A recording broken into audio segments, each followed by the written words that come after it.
এই হচ্ছে একটা বয়স, এই বয়সে লোককে প্রেমের জালে ফাঁসানো, তারপরে লোককে প্রেমের জালে ফাঁসানো, লোককে প্রেমে ফেলানো, ফেলিয়ে, মানে এই বয়সটা ছাড়া আর কবে হবে, তাই না? কি বলিস তুই?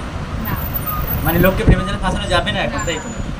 তাহলে আর কি হবে? তাহলে বয়সটা মানে বেকার, জলে না, ফেলে দেবে। প্রেমের যারা ভাসানো না, একটা ঠিকঠাক করে আর ওটা পার্মানেন্ট, ওটাই লাইফ না, স্টাইল। না, না, না, এই বয়সে তাহলে তো সেটা আমি 28-30 বছরে গিয়েও করতে পারতাম, তাই না?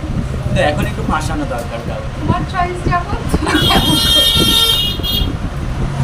যাই হোক। আমার চয়েস হ্যাঁ, তো সবাই জানতে চেয়েছে তোর বয়ফ্রেন্ড কে বর্তমান। আমার ইনভিজিবল থাকে, ডাইরেক্ট বিয়ে করবো। মানে কাউকে কি ফাঁসাচ্ছিস নাকি এরকম ব্যাপার? না না, ফাঁসাইনি, ফাঁসাও কেন?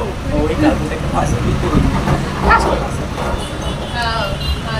ফাঁসাইনি, তবে করতে তো হবে বিয়ে, পরে ভেবে দেখবো, এখন এরকম কোনো বিষয় না, এটা পরে পরে, এখন আমি বাচ্চা